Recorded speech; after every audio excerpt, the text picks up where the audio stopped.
Bonjour à tous, bienvenue sur la chaîne Lestat JDR pour un nouveau Café JDR. Ça faisait quelques semaines et je reçois pour la deuxième fois, il me semble, l'équipe des Champs de Tindalos à l'occasion du lancement de leur financement participatif. Ils vont nous en dire plus, mais apparemment ça se lance plutôt bien. Donc on va forcément en parler un petit peu, mais on va, même beaucoup sans doute, et on va également parler de 3 grandes thématiques qui sont liées directement et indirectement justement à leur jeu. Ces thématiques qu'on va essayer de respecter, et, ça va être la difficulté majeure. Ça va être l'impact du jeu Trail of Cthulhu, donc, ou Cthulhu en français, je sais pas comment il a été traduit, sur le mythe du Cthulhu et potentiellement l'influence que ça a pu avoir sur les champs de Tindalos. On va parler du paradoxe de l'indicible, du non-dit qui est le plus effrayant par rapport à la révélation finale qui est censée exister et est-elle aussi effrayante si elle est révélée. On va parler de tout ça. Et on terminera par, alors la formulation n'est pas de moi, je tiens à le préciser, un monde trop fouillé est-il castrateur pour le MJ? Donc ça c'est signé Poulpiquet, je tiens à le dire. Messieurs, Damien et Poulpiquet, bonjour et merci d'être présents. Et bonsoir, ouais. Merci de Merci l'invitation. Oui, bonsoir, de merci à rien. toi, les stats, de nous recevoir. Un plaisir comme d'habitude qui va s'effriter au fil de la conversation comme d'habitude également. On espère, on espère. Bon, commençons par le plus important quand même. J'ai cru comprendre que votre financement participatif commençait sur les chapeaux de roue. Dites-moi en plus. Ouais, bah écoute, on a franchi on a franchi le 5e palier en quelques jours. Voilà, puis on a notamment connu un démarrage très rapide. Alors, on est une première publication d'une maison d'édition dont c'est également la première publication. On demandait pas énormément d'argent, hein, on demandait 2500, on demandait 2500 euros, mais là, on est à 17 000. À un moment, on a une petite joie quand on a atteint 666% du financement participatif. Bah ouais. Et un petit sermon au cœur quand on a dépassé les 666. Voilà, non, non, mais Ouais. ça démarre bien. Là, les pledgers ont déjà débloqué tout un tas de trucs, des scénarios supplémentaires, par exemple, des outils pour faire un who's-who en ligne, des outils pour éditer des maquettes de journaux. Et ils débloqueront, je l'espère, d'autres choses encore, et notamment le prochain palier, là, c'est 2 scénarios supplémentaires. Voilà, on a hâte de pouvoir les écrire, d'avoir le droit de les écrire, quoi. Mais ça veut dire que vous allez devoir bosser un peu. C'est ouais, bah ouais, ouais, ouais. Après, on a bossé beaucoup en amont, ce qui facilite quand même la tâche. En fait, on n'a pas voulu aller au financement avant que le manuel soit quasiment terminé, pour des raisons de respect pour les gens qui pledgent, pour pas qu'ils aient à attendre 2 ans, et aussi par intérêt économique, parce qu'en fait, si tu fais tu récoltes de l'argent pour produire un livre, si tu attends 2 ans après, tu aucune idée de l'évolution du coût des matières premières, Ouais. ce genre de trucs-là. Donc même en- le principal, c'est le respect évidemment pour les gens, pour les souscripteurs, mais il y a aussi des raisons internes, on va dire, à la bonne gestion d'une Ouais, ouais, maison et d'édition, puis quoi. aussi, on voulait savoir quelle tronche aurait notre manuel. Est-ce qu'il ferait 300 pages? Est-ce qu'il ferait 540 pages? Si on avait lancé le financement participatif il y a 1 an et demi, ça aurait été difficile, difficile de savoir ça, et donc difficile de demander un prix qui soit un prix juste. Enfin voilà, D'accord. ce genre de considération. Moi, avant qu'on aborde les autres sujets, j'avais quand même une question, ça m'a toujours intrigué. Qu'est-ce qui a été le plus difficile dans tout ce projet? Parce que j'imagine que c'est pas toujours une partie de plaisir, c'est pas voilà, au début ça commence comme une partie de plaisir, hein. En plus c'est vraiment le vécu de votre histoire si j'ai bien compris. Ça commence par des Ouais. parties endiablées au cœur du confinement, dans des caves et tout ça. Enfin bon, passons les détails. Mais voilà, qu'est-ce qui a été le plus difficile pour vous? Ça m'a toujours intéressé quand on lançait une publication comme ça. Si on peut peut-être. C'est le moment où Damien n'est plus devenu un ami, mais un collègue. Euh, non, Un mais associé, un associé. un associé, ouais, c'est ça. Non, en fait, je pense que le plus dur, c'est de réussir à se débarrasser de ce qu'on aime bien. Parce que en fait, dans notre manière d'écrire ensemble, en fait, on travaillait déjà un peu comme tu bosses quand tu bosses avec un éditeur. C'est-à-dire qu'en fait, il fallait qu'on soit tous d'accord, et on était impitoyables les uns avec les autres.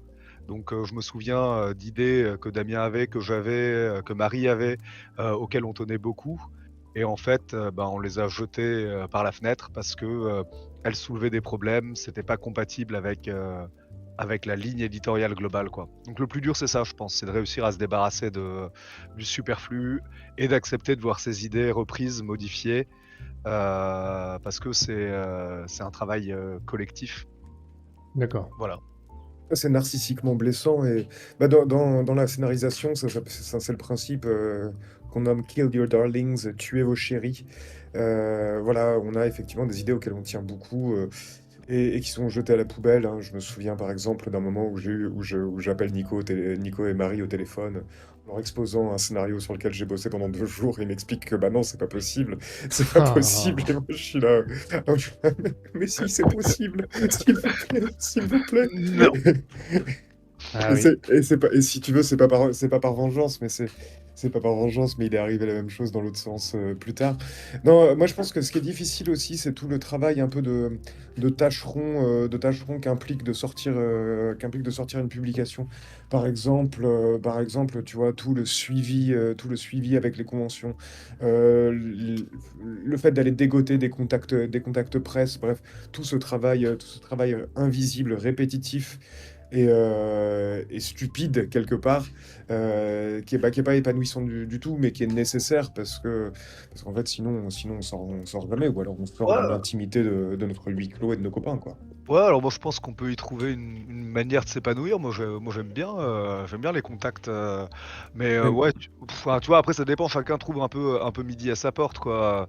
Moi, tout ce que tu décris là, le contact avec les conventions, c'est un truc qui me plaît plutôt bien. non, non, mais Heu, le suivi, ouais, j'entends le suivi, tu vois, enfin, ouais, c'est un truc qui bouffe énormément de temps. De la même ouais. manière, je te parle pas de contacter les gens, ça c'est agréable. Je te Ouais. parle d'aller récupérer les contacts sur d'obscures descriptions de Ouais. chaînes YouTube, ce genre de choses, quoi.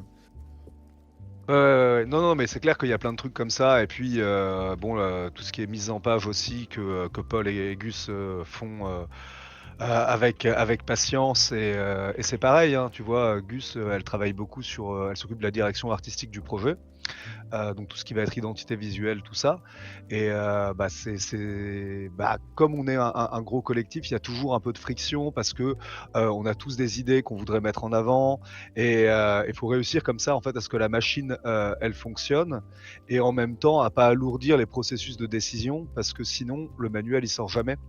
Donc on doit trouver le truc où tout le monde est content, le plus possible et en même temps, donc voilà, en fait, c'est un boulot, quoi, donc il y a des aspects ultra épanouissants et il y a des moments durs, mais ouais, ça fait partie du jeu, quoi. Non, mais intéressant, d'où ma question. Dernier point avant qu'on aborde quand même les sujets qui n'ont pas été choisis par moi d'ailleurs. C'est là pour la première fois, je crois que c'est le premier café JDR sur lequel je n'ai absolument rien choisi. Et j'ai adoré ça. Ne rien foutre. Pour moi, voilà, c'était vraiment très bien, donc merci. Mais juste avant ça, dernier point quand même, parce que même si je vous ai déjà reçu, il y a peut-être des gens qui vont regarder et ne pas savoir encore qui vous êtes. Là, on part un peu du principe que tout le monde sait ce qu'est les chants de Tindalos, votre jeu. Est-ce que vous pouvez rapidement résumer, pour ceux qui connaissent pas, voilà, le concept, l'essence du jeu, avant qu'on aborde les sujets de la thématique du jour? Ouais, bah, on est un jeu Lovecraftien, hein, qui peut se jouer à toutes les époques, mais dont la période préférentielle, c'est la Nouvelle-Angleterre des années 1920. On a, disons, trois axes forts, hein, dans notre proposition. D'une part, un world building extrêmement important, développé autour d'une ville réelle, mais qu'on a retravaillé pour les besoins de la fiction, la ville de Bath, dans lequel se déroule une grande campagne qu'on souhaite publier à l'avenir. Et pour lequel, dans le manuel présent, on a sorti figureront 180 personnages, 130 lieux, une centaine de pistes de scénarios. Deuxième point, on a revu et revisité le mythe de Cthulhu. Donc tu vois, on est les chants de Tindalos, mais il n'y a pas vraiment de chiens de Tindalos dedans, par exemple. Il y a des chanteurs de Tindalos, et c'est tout autre chose. L'objectif étant de surprendre, hein, les aficionados et les experts de l'appel de Cthulhu, de leur proposer autre chose. Ça résonnera peut-être avec les thématiques qui viendront un peu plus tard. Mais voilà, comment est-ce qu'on fait peur à des joueurs pour qui, dès qu'on prononce Yugoth, ça fait tilt dans leur tête, ils se disent: ah mais oui, Pluton, les Migos, donc je sais comment lutter contre la menace. Tu vois, comment est-ce qu'on fait pour juguler ce méta-jeu-là? Et le troisième point, c'est un système de tension et de folie qui fait que lorsque ma tension augmente, bah, j'ai des risques de perdre les pédales. Du coup, je dois me maîtriser et je dois faire des efforts conscients et volontaires pour me maîtriser. Sinon, je pioche une carte et cette carte, plus je suis tendu et plus je suis taré, elle me prescrit enfin, elle me donne des actions à effectuer, dont les conséquences peuvent être anodines ou atroces en fonction et du contexte et de la moralité du personnage. Ouais, voilà. Et ensuite, je me permets de rajouter, en fait, on est un jeu qui se veut être un jeu à la fois accessible aux débutants. Par exemple, ce week-end, on était sur une convention où on a fait découvrir le jeu de rôle à plein de gens qui avaient jamais joué. Et ça a très bien marché avec eux. Donc ça, c'est un des versants du jeu, de nos objectifs. Et l'autre versant, c'est de pouvoir parler aux joueurs plus expérimentés. Parce qu'en fait, c'est un jeu qui est né de notre expérience de joueur, de meneur. C'est un jeu, en fait, qui est apparu suite à des nécessités, parce qu'on était confronté à des manquements, à des choses qui ne nous satisfaisaient pas dans l'offre existante. Donc c'est voilà. Donc d'un côté pour les néophytes, de l'autre côté pour les experts. Voilà, on essaye de tout englober. Très Ouais, et puis clair. Vas-y. peut-être un dernier point, Lestat, si tu veux bien, c'est que Bien sûr. non, mais pour ceux que ça intéresse, le PDF des règles des règles et le PDF de présentation est disponible sur notre site, sur la page du financement participatif. Et par ailleurs, il y a des actual plays qui traînent un peu partout. Vous pouvez voir comment on joue au champ de Tindalos.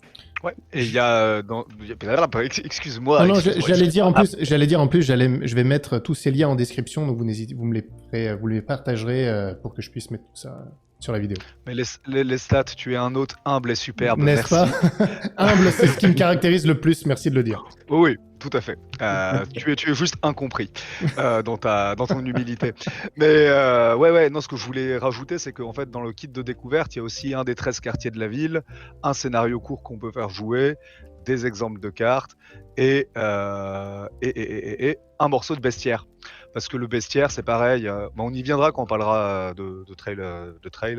Donc je vais pas divulgacher ce que j'avais l'intention de dire sur le bestiaire et tout ça. Bah, justement, n'hésitez pas, alors tout n'a pas été dit maintenant, mais n'hésitez pas à travers les sujets qu'on va aborder à faire des références sur votre setting, sur votre jeu, hein, c'est aussi l'objectif, donc n'hésitez pas. Moi-même, il se peut, si ça s'y prête, que je le fasse aussi, puisque, pour information, donc moi j'ai joué 2 parties avec vous à Octogone de l'année dernière, donc j'ai aussi découvert par la pratique les champs de Tindalos. On s'est bien marré d'ailleurs. Markovitz. Bref, j'ai quelques séquelles. Hein, voilà, donc forcément, de temps en temps, il se peut que je me mette à hurler ce nom. Donc il faut le savoir. J'ai aussi parcouru votre kit. Je pense que c'est à ça que vous faisiez référence. Ouais.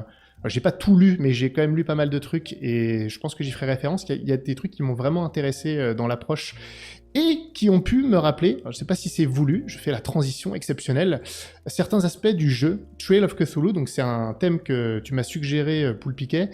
Je ne suis pas encore sûr de savoir pourquoi tu me l'as suggéré, mais on va commencer par ça. Pourquoi tu m'as suggéré Trail of Cthulhu comme thématique du jour? Eh ben parce que tu en avais parlé. Voilà une bonne explication. Dans une de tes vidéos sur l'appel de Cthulhu, les jeux de rôle qui m'ont fait, etc. Et en fait, c'est vrai que ça a été un peu un tournant dans notre pratique. Je crois que ça devait être 2008-2009, un truc enfin voilà, dans ces eaux-là. Et c'est un jeu, j'y ai pas beaucoup joué. J'ai dû faire 2 ou 3 parties, mais il a déverrouillé un truc quand même. C'est-à-dire que avant il y avait il y avait ADC. Et c'est un jeu qui est une réécriture de l'appel, hein, qui est extrêmement proche sur énormément d'aspects, mais qui avait le mérite de moi, ce qui m'a beaucoup parlé dedans, et à Damien aussi, parce que ça nous a forgé dans notre pratique, c'est quand il parlait, tu vois, par exemple, de divinité, il proposait différentes interprétations. Et ça, en fait, à partir du moment où ce manuel est sorti, bah, c'est ce qu'on a fait. En gros, c'est, bah voilà, dans ce scénario-là, on va considérer que Nyarlathotep, c'est ça. Et donc ça a donné une liberté de création qui était assez importante. Mais il y a quelque chose quand même qui me chiffonnait un peu. C'était que on restait dans la lignée de ADC. Tu vois, c'est-à-dire que c'est un jeu, dans leur préface, les auteurs disent d'ailleurs, voilà, on réécrit l'appel de Cthulhu, on change le système. Et donc, tu vois, toute la cosmogonie, par exemple, bah, elle reste celle de Chaosium, qui s'inspire de celle de Derlet. Donc, en fait, si tu veux, t'as une lignée, on va dire, de l'héritage Lovecraftien, qui est une lignée qui est tout à fait légitime, qui est riche, qui a énormément de qualité, mais c'est une lignée, en fait, qui est devenue un peu je- je- le, la, ok, le mythe Lovecraftien, c'est ça. Et en fait, dans Trail, il y avait cet aspect d'ouverture un peu, qui montrait c'est pas seulement ça. Et donc nous, on s'est inscrit dans cette continuité-là. Et donc quand on a créé notre jeu, en fait, on a un peu voulu aller au bout parce qu'ils proposent des interprétations différentes. Mais du coup, tu vois, ils te mettent un paragraphe par divinité. Et du mais en fait, on a envie de plus. Moi, enfin, je trouve que ça manque un peu de. On fait un choix. Tu vois, ça fait. Je vous ouvre des portes, débrouillez-vous avec ça. Et moi, ce que je trouve cool, c'est le côté. Bah voilà, ça conviendra peut-être pas à tout le monde, mais pour nous, Azathoth, c'est ça. Et donc, du coup, après, tu peux développer les mythes humains, tout ça, comment tu l'intègres à la narration. Voilà. Mais voilà, pour moi, c'est pour ça que je voulais qu'on parle de trail, parce qu'il y avait cet aspect-là qui m'avait beaucoup marqué. Il y a eu d'autres aspects aussi dans le système que j'ai trouvé intéressants. On y Euh, reviendra, ouais, parce que c'est marrant, ouais. moi j'avais préparé quand même, mine de rien, j'ai préparé un truc, bon, 5 minutes avant qu'on commence, mais j'ai préparé 3 points sur Trail of Cthulhu, et le premier point, sans surprise, c'est exactement celui que tu abordes. C'est vrai que, et d'ailleurs on parlera tout à l'heure d'indicibles, les divinités du mythe sont tellement définies, elles ont tellement une identité propre, qu'elles perdent l'aspect énigmatique qui les rendait effrayantes finalement. Là où quand même Trail of Cthulhu a eu cette bonne idée, tout de même, de les raconter, ces mythes-là, à ces créatures, ces divinités, avec différentes interprétations qui peuvent se mélanger pour montrer que, voilà, en fonction de à qui on demande, à quelle tribu, à quel clan, à quelle secte tu parles, tu n'auras pas forcément la même vision des choses. Mm. Ah oui, oui. Ça remet un petit peu d'obscurité, plutôt que d'obscurantisme aussi, dans le Et mythe de Cthulhu. par ailleurs, je trouve que ce qui est fort, c'est que ça rappelle que le mythe de Cthulhu est un mythe fondateur et que comme tous les mythes fondateurs, il n'y a pas une version, il y a pas une version qui est celle du maître. Non, les versions se transforment à mesure qu'elles descendent et il coexiste des mythes parallèles, tu vois, comme il coexiste différentes versions du mythe de Prométhée ou même différentes versions de l'Odyssée dans la mesure où la version écrite qu'on connaît, c'est la suite d'une transmission orale. Tu vois, et je crois que Lovecraft se fait unique là aussi dans la littérature d'un mythe des origines qui est ensuite transformé par ses suivants. Mm. Trail of Cthulhu l'a fait. Nous c'est ce qu'on a voulu faire aussi, quoi. Mais Ouais, on a voulu pousser le bouchon un peu plus loin, ouais, comme disait Nico, et on s'est pris la ouais. tête longuement pour le Ouais. faire. Mais justement, en fait, tu vois, la pluralité des interprétations, ça fait partie de la richesse, je suis d'accord. Mais en fait, moi, ce qui me dérange un tout petit peu, c'est quand tu te... En fait, ce que je trouve terrifiant chez Lovecraft, c'est le côté, il y a une cohérence atroce de l'univers, tu vois, qui nous dépasse. Et l'humanité, elle se raconte des histoires pour décrire cette réalité-là. Et donc, ça prend des formes différentes parce que c'est indicible, justement, parce qu'on n'arrive pas à le dire. Mais en fait, ce qui est décrit existe. Et ce qui est décrit existe et a une réalité, a une unicité. C'est-à-dire que les récits, ils sont multiples parce que les capacités de l'humain sont trop faibles, mais ce qui est à l'origine du récit, ce qui est décrit par les récits, n'est pas multiple. Il est un, mais trop grand pour nous. Tu Tu vois, comme les théologiens qui vont discuter, enfin vont débattre pendant des siècles et des siècles sur un Dieu en trois personnes dans un seul, enfin la Trinité en trois en un. Comment est-ce qu'on fait pour faire matcher tout ça, tu vois, voilà. Pour moi, c'est ça le truc qui me qui me qui m'a beaucoup plu. Non, mais évidemment que la réalité est impossible à traiter pour les faibles esprits humains, et c'est ce qui explique en fait de notre C'est ce côté que la je me dis à diversité chaque fois que je fais des des capsules de interprétations. jeux de rôle. La réalité est vraiment ingérable pour les esprits faibles. Alors bon, j'essaye de raconter des histoires un petit peu. Pardon. Non, mais du coup, c'est ce qui explique la diversité des interprétations, mais la réalité, enfin, tu vois, nous, on est les héritiers du matérialisme de Lovecraft. La réalité, euh, sauf en Yog-Sothoth, elle est une, mais au sein d'un monde, il y a une forme des lois de la physique. Enfin, il y a pas, tu vois, Yog-Sothoth, c'est pas et ceci et cela. Tu vois, je sais pas si tu vois ce que je veux dire. Mais est-ce que vous, moi C'est... justement, j'ai une question parce que ça, pour le coup, je l'ignore dans. Je crois comprendre de ce que tu as dit, Poulpiquet, mais je suis pas sûr. Est-ce que vous prenez donc le parti dans votre jeu de donner potentiellement un peu ces explications, ces interprétations humaines multiples, mais en plus, est-ce que vous donnez la réalité? Oui, Oui, D'accord. oui. En fait, on donne la réalité, on montre comment elle est vénérée différemment par les êtres humains. Ça va être une section culte humain. Et comment en fait elle génère du récit. C'est ce qu'on va appeler les mythes associés. Donc, et en fait, ouais, on fait le choix en fait de donner une interprétation parce que Lovecraft, c'est un écrivain. Il choisit ce qui se passe dans ses textes. Nous, les meneurs, on est confrontés à un truc, c'est que les joueurs font ce qu'ils veulent. Et Lovecraft, les écrivains, c'est rare qu'on vienne leur casser les pieds à la fin de leur. Quand t'as terminé le bouquin, tu fais ouais, bon, ok, mais c'était quoi le vrai truc, tu vois? Tu vas aller sur un forum, etc. Toi, t'es meneur de jeu. T'as une bande de types en face de toi qui ont bu de la bière et mangé des chips, tu vois? Et après, t'es entre leurs griffes. Donc ils vont te demander des comptes. Et en fait, tu peux toujours t'en sortir avec une pirouette en disant ouais, mais non, mais voilà. En fait, nous, ce qu'on vous dit, c'est après le meneur de jeu n'est pas obligé d'expliquer. Il y a des joueurs qui refusent qu'on leur explique d'ailleurs. Je pense à toi, salut Egan, qui dit l'obscurité est source de terreur, obscurité et ignorance, et qui veut jamais qu'on lui explique. Mais je trouve que c'est dommage que le meneur ne puisse pas expliquer au moins, ouais, euh, montrer la cohérence de son scénario, voilà, c'est merde. ça. Et puis, c'est ce que j'allais dire, c'est que par souci de cohérence, on est obligé de savoir ce qu'est précisément l'horreur qu'on mobilise, quand bien même on la montre que de biais ou de profil.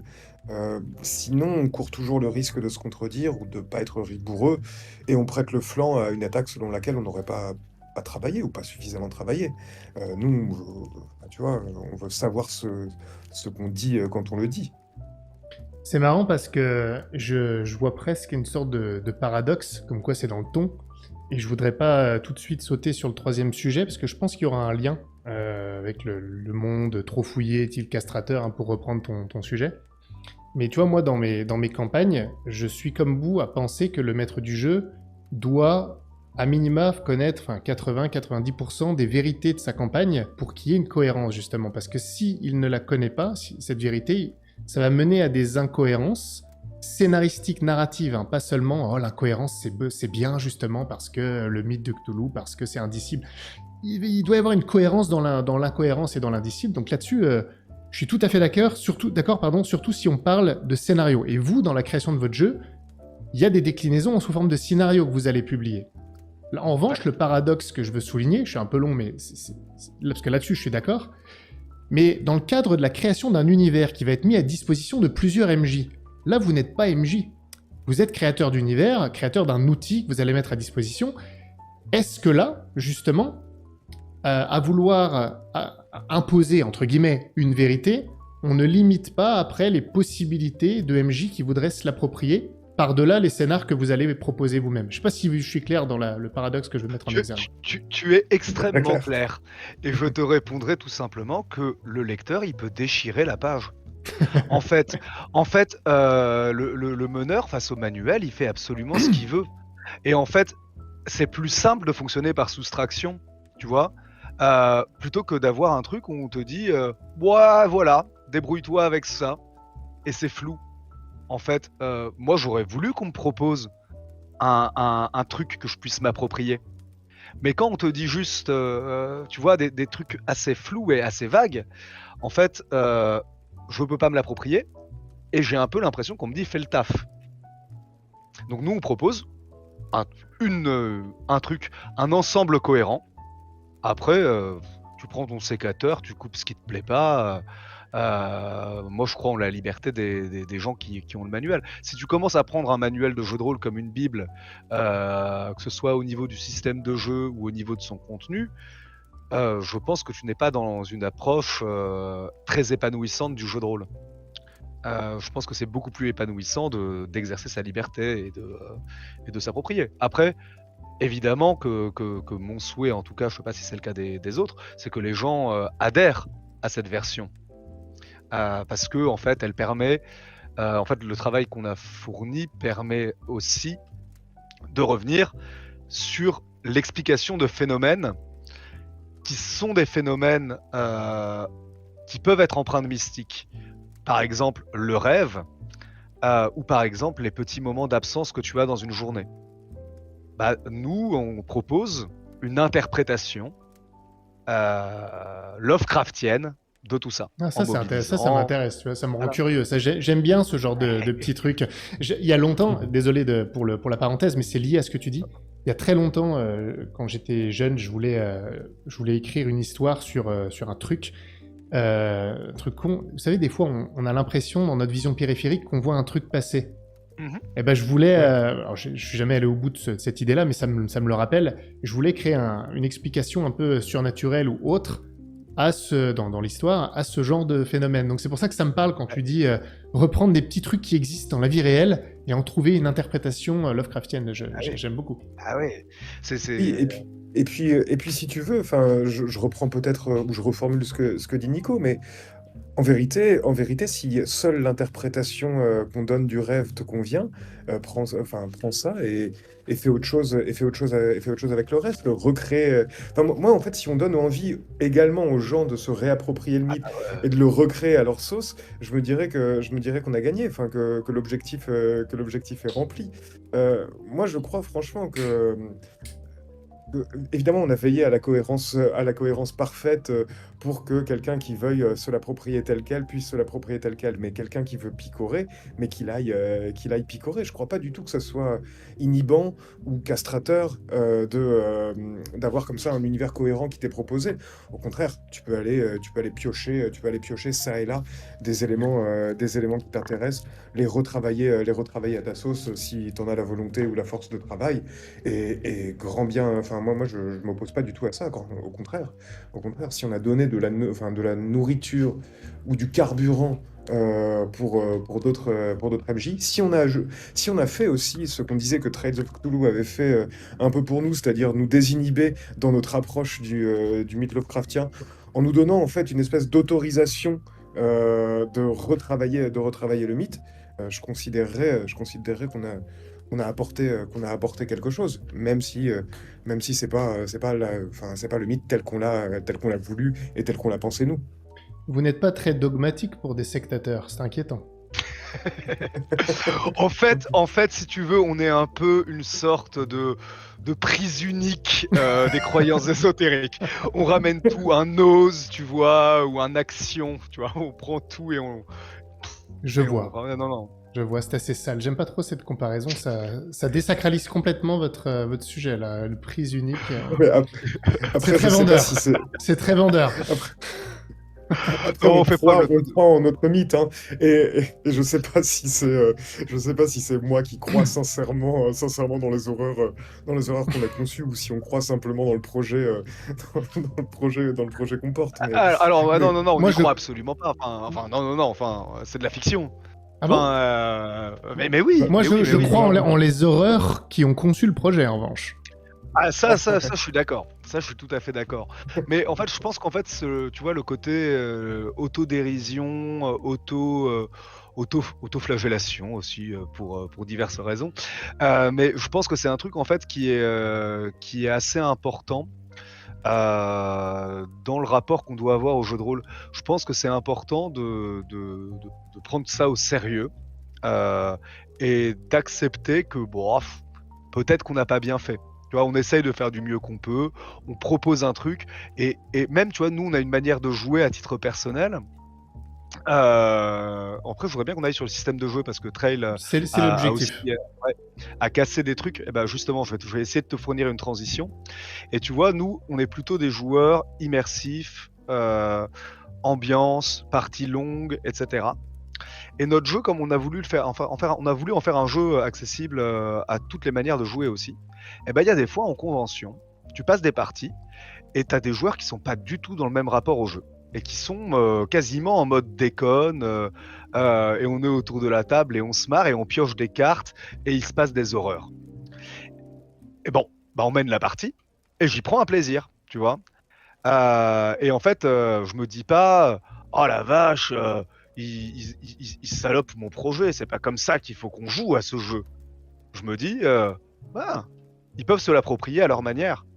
Ça veut dire que, c'est un produit qui marche en fait, parce que parce qu'il dépend pas de moi et de mon dogmatisme. En réalité, je me charrie moi-même en disant qu'on est le prise unique. En réalité, je suis complètement sectaire, illuminé, exalté, violent, Ah, intolérant et tout ça. Mais voilà qui me rassure. Ah, quand même. Je me suis dit, je vais vraiment m'emmerder pour le reste de cette conversation. Ça, c'est de la Merci. pure flatterie. C'est de la Voilà. pure flatterie. Tu sais comment parler à l'estade, c'est tout. oui, c'est vrai aussi. Oui, je Sinon, suis prêt à tout. sinon, il ne serait pas là. Bon, parlons du système, parce que là, mine de rien, il faut avancer, les gars, sinon on en a pour 4 heures, même si, bon, on anticipait un peu.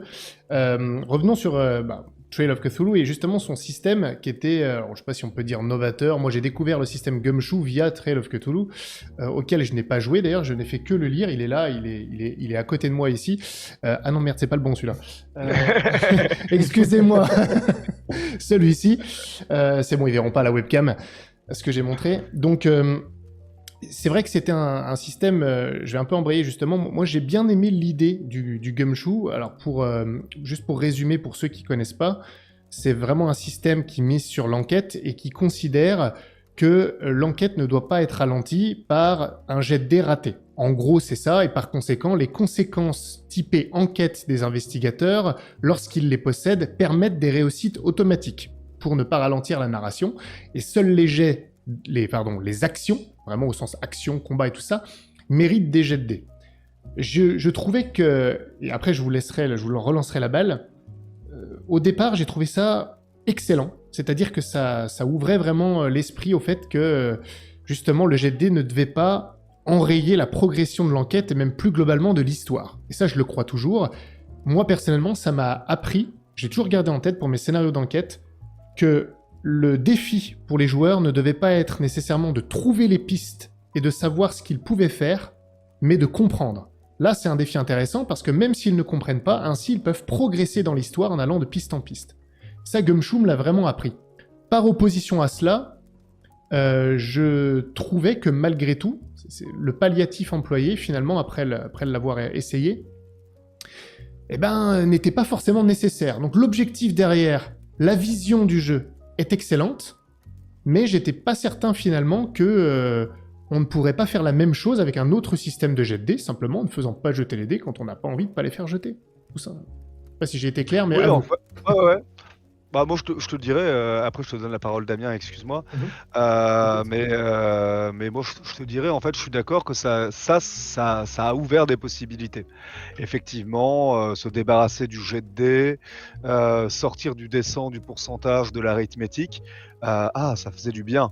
Après, derrière, tu vois, il y avait ce système de tu dépenses des points pour avoir des trucs.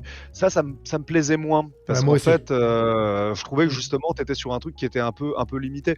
Moi, je trouve qu'une une manière très simple de résoudre le truc, c'est de dire, bah voilà, à partir de, je sais pas, je vais te donner un exemple, quelqu'un qui a 1 en médecine, il est capable immédiatement de savoir que ce type il est mort, quoi. Et en fait, tu plutôt donner des niveaux de, je vais employer un anglicisme, je suis désolé, de clearance, quoi. Enfin, tu vois, des niveaux d'accès. Ouf. Attends. Euh, Ok. Tu fais bien Qui, traduire, qui, ouais. Attends. Non, on va le dégager. Damien, on va parler juste toi et moi parce que bon, là, c'est plus la peine. ah ouais, j'ai perdu, j'ai perdu. Non, mais c'est depuis qu'il est entrepreneur, il emploie des Ah, c'est anglicismes ça. partout. Genre, Il est corporate maintenant. il est corporate à fond. Espèce d'enfoiré, va. Ouais, alors il y avait Ça. aussi le risque hein, que ça donne des scènes extrêmement cinématographiques finalement, puisque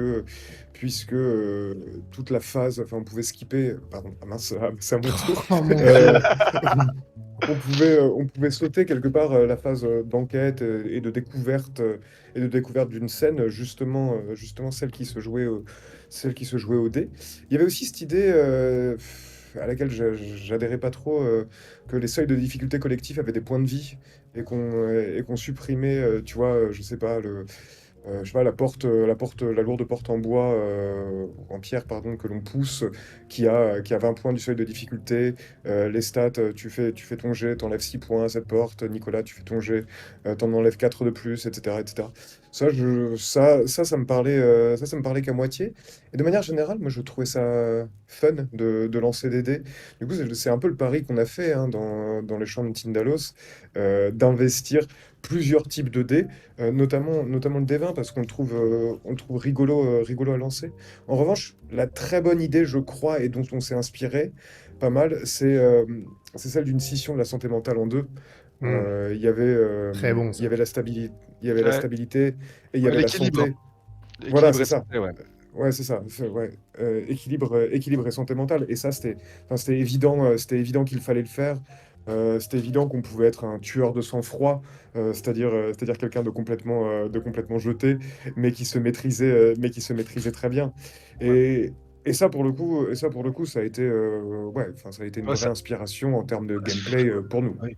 Ça a démystifié la santé mentale, en fait. Ouais. Comme ces histoires de piliers de santé mentale, en fait, ce qui était intéressant dans Trail, c'était ils remettaient un peu l'église au centre du village en disant, en fait, le système, il est là le système de santé mentale est là pour transcrire une réalité psychologique. Euh, Alors que tu vois, des points de vie sur 100, tu as 60 points de santé mentale, tu passes à 55. Non, quand dans Trail, tu dis il y a un de tes piliers de santé mentale qui s'écroule, c'est ça parce que, ton chien est mort est mort ou ta femme t'a abandonné ou tu as découvert que Dieu n'existe pas. Tu vois, là, ça traduit quelque chose de la réalité de la psychologie du personnage. Et c'est intéressant, à mon sens, quand on joue à un jeu d'horreur, d'essayer euh, d'avoir un truc qui permette de représenter ça. Euh, Quitte à ne pas s'en servir quand on n'a pas besoin, mais d'avoir un truc sur lequel tu puisses t'appuyer. Donc voilà, ça nous a désinhibé sur plein de trucs. Donc moi, c'est vraiment le mérite que je vois sur Trail of Cthulhu, avec cette grande réserve hein, d'être trop proche de l'appel de Cthulhu. C'est-à-dire qu'ils n'ont pas ils ont pas tué le père, quoi. Enfin, tu vois, Mm. ils ont gardé le même bestiaire. Ils ont gardé la compétence mythe de Cthulhu que je trouve un peu fourre-tout pour le coup. Euh, parce que enfin, nous, tu vois, on a plutôt un truc qui s'appelle l'intuition, c'est-à-dire ta capacité à comprendre la réalité. Alors que tu vois, quand tu emploies mythe de Cthulhu comme nom de compétence C'est pour dire ta spécifique. connaissance, C'est ouais, spécifique. ouais, c'est spécifique et surtout ça le laisse dans le domaine du mythe en fait. Alors que dans le cadre de cette fiction, c'est la réalité. Oui, et puis Et le joueur à la rage, quand il rate son jet de mythe de Cthulhu, il sait qu'il y a quelque chose de la vérité à comprendre et qu'il ouais, ne l'a pas compris. ouais. C'est Alors que le jeu frustrant. d'intuition, ça peut être n'importe quoi, tu vois. Oui, voilà. C'est ça. Non, mais c'est vrai que pour me souvenir de ça, le système de santé mentale était. Alors, je vois ce que vous voulez dire hein, quand vous disiez il a pas tué le père.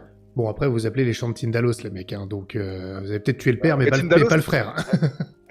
Notre père, c'est Belknaplong. Hein. Voilà. nous n'avons pas de père, nous l'avons mangé. Ouais, très bien. Ça, c'est ce qu'il J'ai fallait. tué mon père, j'ai mangé de la chair humaine et je tremble de joie, comme disait Pasolini. Ça me rappelle ma lecture cursive, pourquoi j'ai mangé mon père, que je n'ai jamais lu d'ailleurs. J'avais juste lu un texte et j'ai fait semblant au bac de français que je l'avais lu. J'ai fait une dissertation orale sur le bout de texte en disant j'ai particulièrement aimé ce passage dans le livre. Enfin, Mais bref, c'est incroyable, il m'est arrivé rigoureusement la même chose. Moi, c'était sur Candide de Voltaire. c'est beau, c'est beau. Bref. Moi, Pardon. je ne dirai pas ce qui m'est arrivé lors de mon bac de français. Non, non, il faut pas. Pour des raisons professionnelles, je dois garder Non. un minimum de crédibilité. Tu ne peux pas. Mais non, c'est vrai que c'était intéressant cette session, les deux choses, parce qu'en plus je trouvais que la santé mentale dans l'appel de Cthulhu, alors qui est révolutionnaire, enfin je sais pas s'il y avait d'autres jeux qui faisaient ça avant, mais moi quand j'ai vu ça, c'était révolutionnaire, cet aspect de... Ça se retrouve partout maintenant. Donc c'est vraiment excellent. Pour le coup, à force, ça donnait des choses qui n'étaient pas toujours cohérentes avec ce qui se passait. Effectivement, ta santé mentale de fond, si j'ose dire, influait de manière totalement proportionnée avec ta santé mentale sur l'instant. Et moi, j'aimais bien cette différence entre l'état sur l'instant et le fond. Et ça, c'était vraiment quelque chose de dingue. Et j'irais même plus loin. Je crois que c'est l'un de vous l'a mentionné, les piliers. Les piliers de santé mentale, c'est un truc qui fonctionne même au-delà des jeux horrifiques. Bon, vous connaissez ma devise, le personnel est viscéral. Et en fait, c'est un peu le même genre parce que c'est une règle qui va forcer les gens à aller chercher de l'entourage pour leurs personnages joueurs. Ça va donc les étoffer et ça va créer du lien et donc du personnel et souvent du viscéral, surtout dans du Cthulhuesque. Et je trouve que c'est génial. Ouais, ça crée des fragilités, ça crée des aspérités, ça donne du relief à un personnage parce que t'as pas besoin d'écrire 12 pages. Tu te dis juste, voilà, je tiens à mon vieil oncle qui est à l'hospice. Et en fait, après, voilà. Non, c'était vraiment très très bien ça. Ça amène du jeu, quoi. Ouais. Ça sert la narration. Ouais. Pour le coup, voilà des règles qui sont au c'est ça, service de la narration. Ouais, c'est ça. Ouais, alors nous, dans notre système, enfin, l'héritage ou les traces qu'on peut en voir, c'est le système de révélation, où le personnage, le personnage a des choses dont il est subjectivement persuadé et qui peuvent soit avoir trait la manière dont le tissu de la réalité est fabriqué, enfin, est véritablement fabriqué, soit effectivement simplement je sais pas, à sa peur des araignées ou à son amour pour son vieil oncle. Nous, on a tissé ça dans un ensemble où tout est globalement même mis au même niveau parce que c'est ce à quoi tient le personnage, ce qu'il croit, et ce sont tout un tas d'axes différenciants pour le personnage qui l'amènent à développer des folies ou des particularités. Ouais, c'est ça. Et en fait, la révélation, elle va permettre de construire la psychologie du personnage et de donner des effets en jeu. Parce que tu peux, à chaque révélation, tu peux donner une petite règle et une révélation peut évoluer. Tu vois, c'est-à-dire que si je prends l'exemple, parce que c'est le plus simple, de la phobie, ta phobie au début elle est bénigne et après elle s'aggrave. Et ça va jusqu'à ensuite, je sais pas, t'as une phobie bénigne des araignées, et à la fin, le simple fait de voir quelque chose de noir ou d'une patte, tu vois, ça suffit à te faire partir en vrille. Et tu peux faire la même chose sur les relations interfamiliales. Tu peux avoir tu vois, par exemple, révélation de niveau 1, mon vieil oncle est quelqu'un d'absolument formidable que la vie a injustement puni. Niveau 2, après ça c'est au meneur, ça peut se faire au fur et à mesure de la narration, quoi. Mon oncle a été puni à cause de moi. Et en fait, ce que tu donnes quand tu donnes cette révélation-là, tu donnes une réalité d'état mental à ton personnage. Ton personnage est persuadé que ça c'est vrai. Et ensuite, effectivement, bon, tu joues ton personnage. Et donc Et en puis fait ça donne des lignes. C'est ça, ouais, ça c'est des donne des lignes, lignes ouais. directrices pour le roleplay, quoi. Question là-dessus Voilà. justement. Question, c'est marrant parce que sur le chat, la même question que j'avais en tête a été posée. Je suis pas sûr de comprendre sur les révélations. Est-ce que ça, c'est une sorte de cheminement qui est choisi en amont et le personnage est déjà, enfin, le joueur est déjà au courant, ou comme tu le disais, ça se crée au fur et à mesure, ou il y a les deux possibles? Alors Les deux, hein. les deux. En Ah, fait, nous, on fait les deux, en tout cas, ouais, ouais. ouais, le joueur, il est pas au courant de en quoi sa révélation va évoluer. D'accord. Ça c'est gardé secret. Le meneur peut avoir des règles d'évolution particulières pour une révélation. Ensuite, ça dépend si les gens jouent à secret ouvert ou pas. Ils peuvent se partager leurs révélations s'ils veulent. Moi, je trouve que c'est plus intéressant de le jouer à secret fermé, mais enfin, ça, c'est les goûts et les couleurs, quoi. Et évidemment, oui, elles sont liées à un personnage. C'est un personnage qui a une révélation. Et tu peux Ça, mettre ouais. des révélations antagonistes entre les personnages, hein. Quelqu'un peut dire, je ne sais pas, le monstre habite au sous-sol, et un autre qui dira le monstre habite dans le puits, j'en sais rien. Et en fait, tu les crées, tu les inscris. Au début, on avait fait un système avec des cartes. Dans la vidéo qu'on a fait à Octogone l'année dernière, là, en 2023, quand on parlait avec Guerre et Plomb, on était encore avec le système de cartes. Et en fait, on l'a playtesté. En fait, on avait des cartes de révélation, tu vois, qu'on donnait aux joueurs. Et en fait, en l'état, c'est pas assez pratique. Donc pour l'instant, on les met au dos de la feuille du personnage, tu D'accord. l'écris, tu la gommes, euh, et voilà. Et le Et, meneur, et donc en fait, aussi pour compléter cette réponse-là, nous dans la constitution des personnages, enfin des pré-tirés en tout cas quand on en a, avec le background viennent un ensemble de révélations qui sont amenées à évoluer au cours du scénario et dans la façon dont on fabrique les scénarios quand ils sont longs en tout cas, donne donne des éclairages différenciés sur des pans du scénario qui amènent à la révélation finale. Mais on a aussi des révélations qui sont construites en jeu. Je sais pas, par exemple, un joueur décide d'aller assister à une séance d'hypnose. Ça débloque quelque chose dans sa psyché. Alors là, on se met d'accord. Ou enfin, là, c'est le maître du jeu qui décide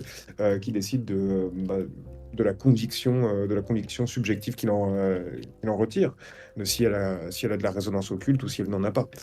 Voilà, donc il y a ces deux choses, il y a ces deux choses-là, ça accompagne le jeu et ça précède le jeu.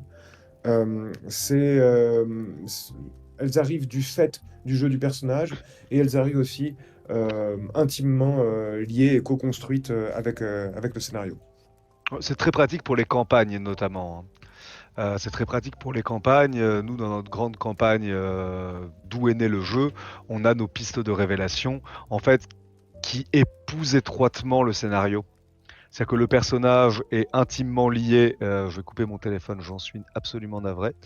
Le personnage, il est construit autour du scénario, et en fait, c'est vraiment comme je sais pas, ils sont. C'est comme deux serpents enchevêtrés autour d'une colonne vertébrale.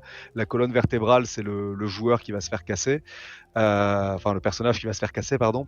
Et d'un côté, tu as le scénario, de l'autre côté, tu as les révélations qui sont enroulées en même temps, quoi, et qui J'aime sont En fait, interdépendantes. j'aime beaucoup moi cet aspect-là. Je pense que le parallèle est pas tout à fait parfait, mais quand même, alors, désolé, moi je fais référence à ce que je connais, donc ce que j'ai produit, hein, mais j'ai fait une capsule sur la création de personnages pour les campagnes de type personnel et viscéral.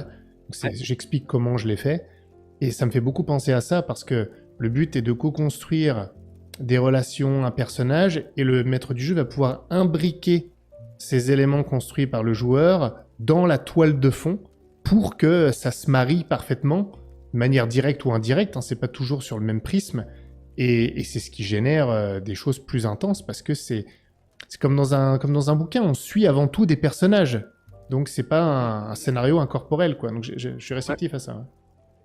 Ouais. Ouais, bah, oui, mais je me rappelle avoir écouté ta vidéo avec grand intérêt. Effectivement, je pense que il y a des échos, on va dire, parce qu'on recherche finalement à peu près la même chose. Je pense. Markovitz. Pardon, je vous avais dit que ça pourrait arriver de temps en temps, j'avais prévenu. Mais Donc, qu'est-ce qui se passe si tu joues la grande campagne, toi? mon Dieu, Ouais. ça serait dangereux. Dangereux. Oui, oui, oui. Vous avez toujours votre système, désolé, rien à voir, mais de système de cartes pour les Mm. folies à l'instant T, là, parce que ça, c'était vraiment marrant. Ouais, les Ouais, cartes, ouais. les cartes PLP, ouais, Ah, carrément. ça, c'est trop bien, ça. Mm. Ah, ça Bah, marche bien. ça, on en est content, ouais, ça, on en est content. En gros, quand la tension augmente, le joueur doit lancer le D20 pour voir s'il se maîtrise. Et s'il échoue à se maîtriser, il tire une carte. Et cette carte, elle lui donne une action à effectuer. Et Comme plus hurler le que joueur. l'humanité est insignifiante, ouais, par Par exemple. Oui, exemple. voilà, c'est ça. Exactement. Ou annoncer la fin du monde en public. Ou déchirer ses vêtements. Voilà, Oh, intéressant, je vous vois venir, le petit coco, là. On me la fait pas, Ouais. celle-là. Bah, en fait, tu vois, les decks, justement, tu les constitues. Enfin, en fait, tu as deux manières de jouer. Tu vois, en convention, tu fais un gros tas de cartes et tout le monde pioche dedans parce que de toute façon, tu joues 1h30, t'as pas le temps de. Ouais. Enfin, voilà. Mais quand tu veux constituer ton personnage, en fait, tu fais un deck par personnage, pas avec Ah. 54 cartes, hein. Et en fait, Mm. du coup, tu glisses à l'intérieur de ce deck des cartes. Les révélations peuvent t'amener des cartes à glisser là-dedans. Ah, ça, Donc, tu c'est vois. génial. Ah, ça, je connaissais pas, tu Ah, vois. Et moi, ah oui, bah oui. je m'étais dit, je vais faire une confession, je m'étais dit, bon, j'adore ce système-là, surtout en one-shot, tout ça, c'était vraiment drôle, tu viens de le dire. Et je m'étais dit, car j'ignorais cet aspect, je m'étais dit, ouais, mais en campagne, quand tu veux faire un truc plus sérieux, plus cohérent, y compris dans la folie, si Ah oui. ton gars, il a une folie sauter à cloche-pied en imitant le poulet, j'en sais rien, alors que ça n'a aucun rapport avec ce qu'il taraude, ça n'a pas de Ouais. sens. Et bah, ça, j'adore, là, ce que tu dis, c'est le fait de Ouais, ouais. construire son deck de réaction ou de folie et d'en ajouter au fur et à mesure de l'évolution, ça, c'est très bon. Ouais, et en fait, ce que ça crée aussi, c'est que, en fait, en gros, tu as un petit deck, mettons, tu vois, tu as deux cartes. Une fois que tu les as piochées, tu en rajoutes des nouvelles. Le meneur peut les choisir ou les piocher au hasard selon les sensibilités de chacun, quoi. Mais du coup, tu as des cartes qui peuvent revenir. Tu peux en virer aussi parce que des fois c'est chiant d'avoir toujours les mêmes cartes qui Mm. reviennent. Il y a un peu de cuisine à faire de ce côté-là, mais ça peut aussi créer un effet d'anticipation. Tu vois, je vais te donner un exemple. Un type qui a comme habitude de mettre le feu à des objets. Il a pioché cette carte. Un joueur lambda, hein. C'est un Voilà. joueur lambda. Voilà, un joueur lambda, voilà, son personnage a pioché la carte une fois perdre les pédales. Vous devez allumer un feu. Bon, il lui reste quelques cartes du même niveau, c'est une carte de niveau 2, mettons. Et toi, tu arrives là, et ben tu te dis, on va les mettre dans un environnement hautement inflammable. Et lui, il sait qu'il y a cette carte qui va arriver. Et tu crées comme ça un effet d'anticipation. Et en fait, avant d'être joué, la carte a son effet. C'est ça, moi, que je trouve c'est ça, moi, qui m'a le plus. C'est ce que je cherchais à avoir, quoi, tu vois, ce truc de. Et c'est la raison pour laquelle, dans notre financement participatif, car nous pensons à tous les souscripteurs et nous ne voulons surtout pas briser leur créativité, nous proposons des decks de cartes différents. Nous proposons un deck PLP de base avec des révélations, en fait, qui sont des actions qui sont relativement cohérentes avec toutes les psychologies. Un deck de PLP de révélation, donc qui sont liés à des parcours individualisés, et parce qu'on n'a pas voulu mettre de doublons dans les cartes, et parce qu'on sait que dans certains scénarios, tu auras besoin de trucs, un deck vierge qu'on peut acheter si on le désire, pour que le meneur puisse écrire ses trucs et que ces cartes-là soient indiscernables des autres. On peut cependant jouer sans cartes au champ de Tindalos parce qu'on aura une application sur le site web qui permettra de piocher des cartes, la possibilité de les tirer au dé, mais on estime que les cartes rajoutent un grand confort de jeu parce qu'il y a un truc physique à piocher la carte. Voilà. C'était le petit moment. Oui, parce qu'elle est cachée et que tu la révèles. Hein. Petite précision, je suis ami des champs de Tindalos, je ne suis pas sponsor, je précise pour les auditeurs, je ne reçois pas un copec de cette vile page de publicité, je tiens à le préciser. On en reparle. Tu comprends bon, Non, on n'en reparle pas, On Damien. n'en reparle Tu n'as pas pas. compris comment ça marche. Il a dit qu'il voulait pas d'argent. Qu'est-ce que tu pour veux faire? sponsoriser sa propre vidéo. On en reparle. Décidément. Bien. Non, mais voilà, les PLP, elles sont, virtuellement, il y en a un nombre infini. Enfin, un nombre infini, ça ne se dit pas. Il y en a un nombre indéfini, mais extraordinairement élevé. On peut, et puis là, et puis là, les maîtres du jeu peuvent laisser libre cours à leur créativité, justement pour façonner les leurs, pour façonner celles qui feront le plus mal Bien sûr. à leur personnage, et pas à leurs joueurs. Ouais, c'est ça. Tu sais, je voudrais rebondir sur ce que tu disais, Poulpiquet, sur le fait que la carte, avant même d'être jouée, elle a un effet. Je fais un parallèle avec un autre sujet. Moi, j'ai souvent des discussions sur, j'allais dire sur la mort, sur la mort des personnages joueurs. Voilà. Et c'est vrai que je pense que la mort des personnages joueurs, le fait qu'elle intervienne peut être, ok, alors pour du Cthulhu c'est autre chose, mais bon oui, ça peut avoir un impact, mais même si elle n'intervient pas, le fait qu'on sache qu'elle soit possible va changer les attitudes en jeu. Et je fais toujours un parallèle qui est très douteux, j'en conviens, mais tant pis, je le fais. C'est un peu comme la bombe atomique. Aujourd'hui, elle ne tombe plus. Dieu nous en préserve, je dis Dieu au sens large du terme. Mais le fait qu'elle ne tombe pas n'empêche pas le fait qu'elle existe et qu'elle influence drastiquement les relations géopolitiques. Désolé d'avoir fait ce parallèle, mais moi, j'ai toujours ça en tête, parce que ça montre qu'il y a des règles ou des systèmes de jeu ou des éléments narratifs qui, même s'ils n'entrent jamais en jeu, même ta carte là de pyromane ou je ne sais quoi, si elle entre jamais en jeu, elle va quand même potentiellement faire en sorte que le joueur il soit plus prudent. Non, moi je rentre pas dans cette pièce, etc. Au cas où. Et je crois beaucoup à ça. Bah oui, non, mais t'as tout à fait raison. Je pense que le parallèle, il est tout à fait pertinent. Ah merci. C'est de la... T'as toujours le risque du joueur saboteur qui a absolument envie de tirer sa carte oui, mais sur le feu, quoi. c'est du beau jeu, en Oui. fait. Non, Moi, mais oui, si on veut. Oui. Ça dépend, fait, ça dépend comment c'est fait. Ça Ouais. dépend comment c'est fait. Ouais. Voilà, faut qu'il reste cohérent avec le personnage quand même. Bon. oui, mais bon, de toute façon, un joueur saboteur, tu peux en avoir sur n'importe quoi, c'est ça le Non, mais problème. évidemment. Le problème, Oui. c'est la personne, quoi. On est d'accord. Bon, vous parlez beaucoup de révélations. Forcément, c'est le sujet de vos, notamment de certaines, enfin pas de vos cartes parce que vous avez annulé le système de cartes pour les révélations. Mais ça nous permet d'aborder le second sujet que tu avais suggéré. Alors, on parle peut-être plus des mêmes révélations, mais vous allez m'en dire plus tous les deux. De ce paradigme, plutôt ce paradoxe qui existe entre le fait que on dit que le plus effrayant, c'est ce qu'on ne dit pas, c'est ce qu'on ne sait pas, c'est ce qu'on ne montre pas. Donc comment on fait pour faire des révélations efficaces, puisque on peut penser que révéler va atténuer l'effet de ce qu'on ne sait pas. Voilà, c'est ça que tu voulais aborder, si j'ai bien compris. Ouais. Et Ouais, attends, je pense que juste d'abord, il y a peut-être une ambiguïté hein, quand on parle, nous, de révélation. On parle d'autre chose, hein, on parle d'éveil mental d'éveil mental du personnage à quelque chose qu'il croit intimement, mais qui ne dit peut-être rien ni de la constitution du monde, ni de ce qui se passe, véritablement. Ça dit juste ce dont il est persuadé. Et là, je crois que la révélation telle que tu l'emploies, c'est la façon dont c'est en gros la façon dont se déploie le scénario quand il touche à sa fin. Donc c'est deux choses qui me semblent différentes. Et Nico, pardon, je te redonne la parole.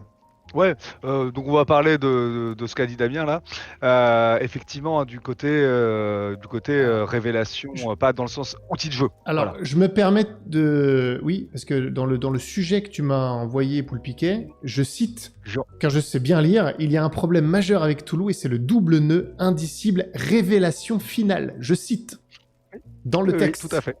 Non, c'est moi qui suis. Il ne faut point blâmer notre cher Lestat. Je suis responsable Ouais. de ce mélange de termes. Ça peut être intéressant, Euh, mélangeons, mais bon. Ouais. Non, mais mélangeons effectivement, parce que finalement, la révélation ultime que le personnage a quand elle évolue, c'est la vérité.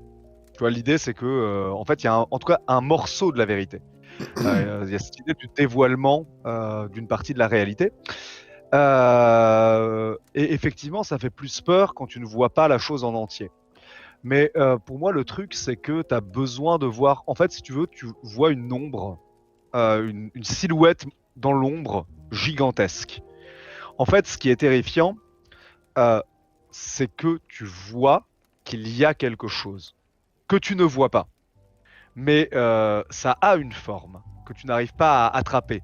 Et c'est justement cette incapacité à saisir la forme qui nous fait prendre conscience de notre infériorité, etc., etc., etc. Et donc effectivement, quand tu mènes, tu montres pas la vérité en entier, je pense. Je pense que c'est plus intéressant C'est de sûr. l'entreapercevoir, de la regarder en contre-plongée d'en bas.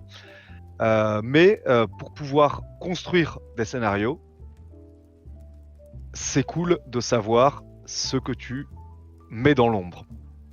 Même Ouais, si tu tu vois, vas... il y a... Vas-y. Vas-y, je te laisse finir ta Non, non, phrase, vas-y, pardon. vas-y. Vas-y. Ouais, tu vois, il y a ce livre il y a un livre de Grégory Delaplace. Alors, je me souviens plus du titre, mais le sous-titre, c'est Enquête sur les maisons hantées, où il se demande en fait ce qui fait peur aux gens. Alors, Grégory Delaplace, c'est un anthropologue, et il y a quelque chose qu'il remarque, il appelle ça le défaut de qualification de l'entité. Euh, En fait, ce qu'il dit, c'est que plusieurs personnes peuvent apercevoir un fantôme, mais elles ne le verront jamais de la même manière. Leurs descriptions entreront en concurrence. Et donc, en fait, je crois que ce que tu dis, Nico, est sur le coup, et à mon avis, on sera en fait assez tous d'accord, c'est que on peut révéler, mais on révèle toujours de profil. Par exemple, il y a des axes, voilà, c'est ça, les intelligences particulières, enquête sur les maisons hantées. Merci, la Berlu. Euh, par exemple, il y a des axes, le travail multisensoriel. Tu peux révéler par une odeur, tu peux révéler en montrant une ombre. L'ombre, c'est intéressant parce qu'à la fois tu montres et tu dissimules, tu vois. C'est comme les lunettes noires que tu mets sur ton visage. Tu montres tu montres qu'il y a quelque chose qui se cache, quoi. Et, euh, et voilà, en fait, on peut jouer comme ça sur les différences perceptives entre les personnages d'une même entité, qui, à mon avis, en revanche, doit être connue du meneur. Ouais. Et donc les différences perceptives, mais aussi les différences dans les mythes. Dans telle zone géographique, ils vont insister sur tel aspect de la divinité, enfin de ce qui est perçu comme une divinité. Et dans telle autre région, ils vont dire ça. Donc en fait, tu vois, les légendes de métamorphes, etc. En fait, tout ça, c'est des moyens de qualifier, l'indicible. Bah, alors, sans surprise, c'est vrai que je suis assez d'accord. J'ai essayé d'étoffer le truc, mais c'est vrai que déjà, il faut que le maître du jeu, oui, sache les différentes parties qu'il va pouvoir montrer, et donc il doit avoir une bonne idée du tout pour pouvoir faire ça. Il doit savoir. Je pense que c'est vraiment important. Mais c'est vrai que ce qui fait peur, en fait, si tu ne vois rien, bah, tu n'auras pas peur. Donc, à mon avis, il faut en voir suffisamment pour détecter qu'il y a de l'indicible, qu'il y a quelque chose d'affreux, d'abominable. Donc il faut suffisamment pour comprendre ça, pour comprendre que c'est pas anodin, que c'est quelque chose de pire, de plus haut, de plus terrifiant, sans que, et tu l'as très bien dit en citant le livre là, j'imagine, c'est l'incapacité à qualifier ce que c'est. Oui, je sais que c'est horrible, je sais que c'est... J'en ai vu suffisamment pour comprendre que c'était au-delà de ma compréhension et que c'était terrifiant, mais je peux pas vraiment vous dire ce que c'est. Et je pense que non seulement ça crée la peur, mais dans un scénario de jeu de rôle, ça crée aussi l'envie d'aller plus loin et de vouloir comprendre et de rassembler les pièces du puzzle. Et donc de rejouer. En fait, c'est justement aussi le truc, c'est qu'en fait, quand t'as ce truc-là, t'en dévoiles dans une partie un bout, et ben après tu peux refaire un autre scénario avec les mêmes créatures et en montrer un autre bout. Et tu les appelles pas forcément de la même manière parce que de toute manière, les noms sont extrêmement variés. Et de temps en temps, et moi c'est ça que je trouve marrant, c'est que tu vas glisser, tu vois, le nom Lovecraftien, bon, Azathoth. Et en fait, tu vois, comme ça, en fait, mais en même temps, dans les formules, souvent ils mélangent plusieurs trucs parce qu'il y a plusieurs aspects qui peuvent être convoqués de différentes choses. Et en fait, comme ça, tu crées une envie de percer le mystère. Et tu fais des jeux de résonance et d'écho, ce qui fait que de partie en partie, les joueurs ont l'impression de s'approcher comme en spirale d'un centre, mais d'un centre qui ne se révèle jamais. Mais Ouais. c'est au fond un peu, je crois, ce que tu faisais aussi dans le bateau blanc. Alors là, j'imagine qu'il y a des gens qui ne l'ont pas joué, donc C'est marrant que j'allais le je vais pas aller citer, plus loin, comme quoi on est vraiment sur la même longueur d'onde. J'allais en Ouais. parler sans spoiler, mais je pense que de tous mes scénarios, c'est celui qui illustre le plus ce dont on est en train de parler, dans le sens où, et d'ailleurs j'avais été, j'avoue, flatté que vous mettiez le doigt là-dessus, C'est qu'au début, on découvre des choses qui montrent aux joueurs que merde, il y a vraiment un truc qui ne va pas. On a suffisamment d'infos pour voir que ça n'a pas de sens, c'est pas normal, mais on comprend pas du tout ce qui se passe. Donc on n'a pas compris pour autant, et pour moi c'est ça l'horreur qu'on voit, qu'on entreaperçoit. Ah bah tout à fait, hein. Tout à fait. C'est ce qui fait que c'est un très bon scénario. Merci. Et je voudrais d'ailleurs vous soumettre, mais avant je sais que normalement il est de bon ton de laisser la parole aux invités, j'espère que c'est ce que je fais depuis le début, mais là je voudrais prendre l'initiative. Il y a une question intéressante dans le chat de Laberlu, et j'avais préparé un truc là-dessus, typiquement il met le doigt là, sur ce dont je voulais parler. Je vais citer la question. Est-ce que quelque chose de totalement révélé peut faire aussi peur que de l'inconnu, ou y a-t-il un besoin fondamental de maintenir une incompréhension? Et moi je voudrais répondre à la question, parce que je pense que j'ai une réponse toute faite. Je pense qu'il y a les deux qui peuvent fonctionner, mais ça fonctionne pas aussi longtemps, l'un et l'autre. C'est-à-dire qu'à partir du moment, quand on ne connaît pas, c'est ce qu'on vient de dire, c'est ce dont on parle depuis tout à l'heure, bon, ça peut être une horreur lancinante, qui va progresser à mesure qu'on voit différents bouts, comme vous venez très bien de le dire, ça peut durer tout un scénar, toute une campagne, ça va durer. Je pense qu'une révélation finale, et Lovecraft, le maître lui-même nous le montre, l'horreur par la révélation, ça existe, mais ça va être une horreur soudaine, intense, quand on va comprendre, ça va être, mon Dieu, c'est vraiment abominable, mais ensuite il faut que ça se termine, parce que sinon on aura le temps de s'y habituer, et là ça va finir par s'atténuer. Je pense que cette horreur par la révélation a une durée de vie assez courte, et après, soit faut relancer un nouveau mystère, soit faut amener la fin de l'histoire. Ouais, moi je suis assez d'accord avec ça, hein. La peur, elle se vit beaucoup sur le mode de l'anticipation. Donc tu vois, je sais pas, par exemple, je rentre chez moi, je vois que la porte est ouverte ou qu'un carreau est brisé.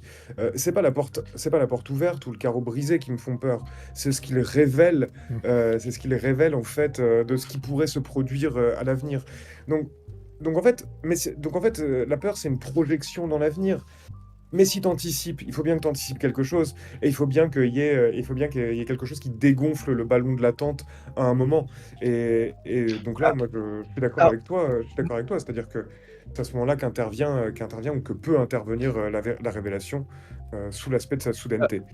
Je suis d'accord avec vous, mais pas complètement, parce que je pense qu'il y a autre chose encore qui ne se dégonfle pas.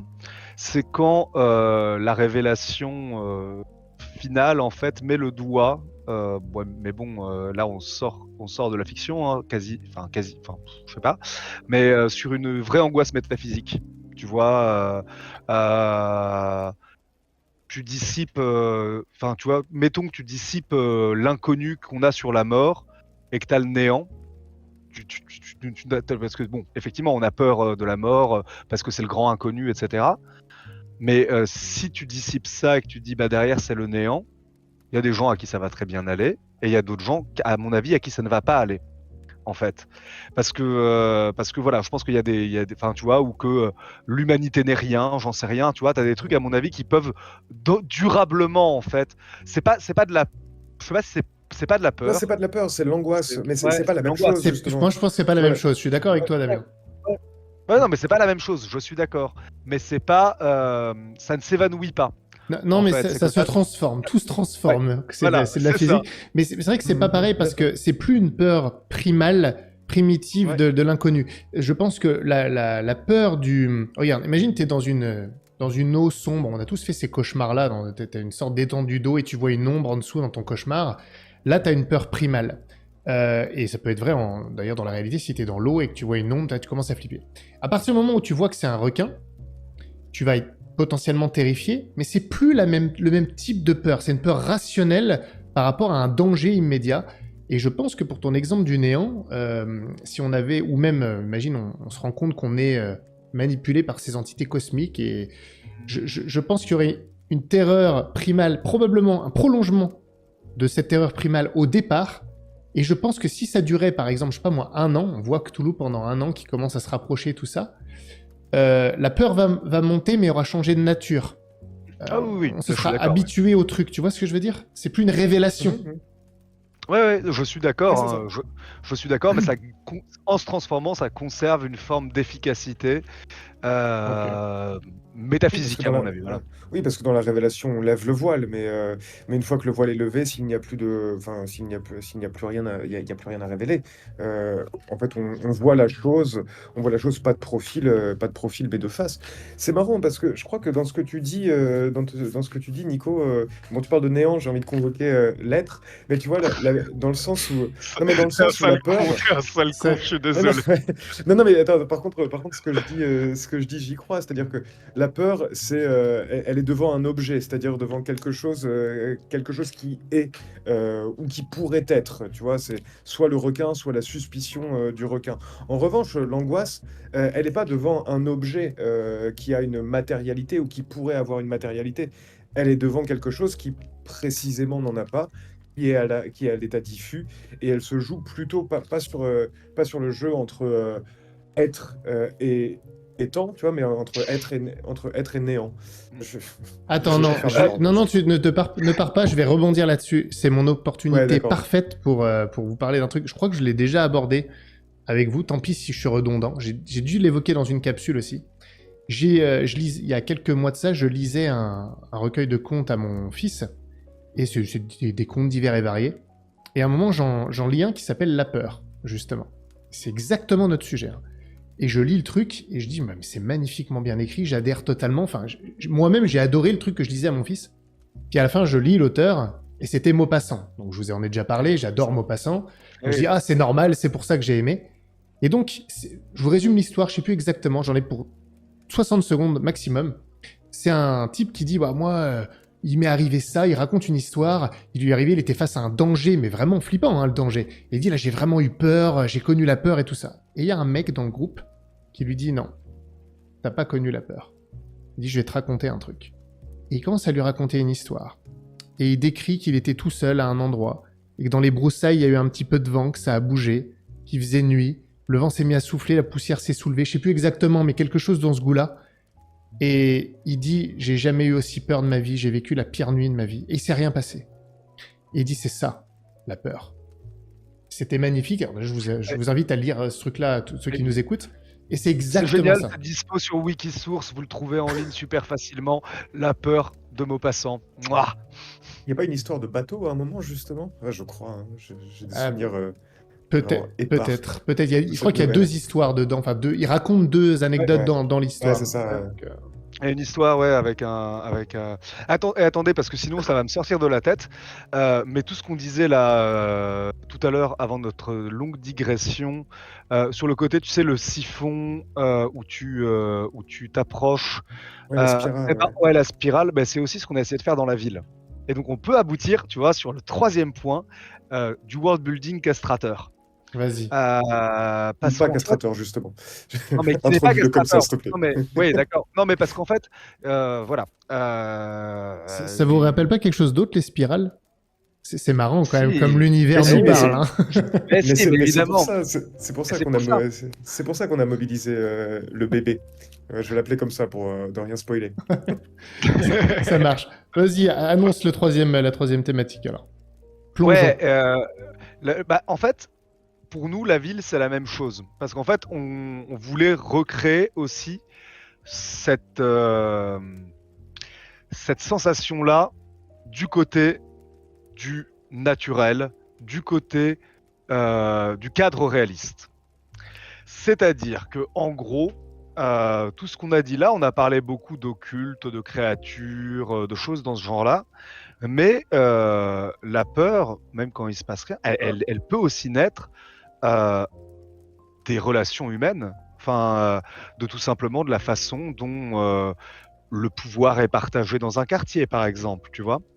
Et en fait, notre objectif avec ce monde extrêmement développé, c'est de proposer quelque chose aussi à découvrir au niveau du réel.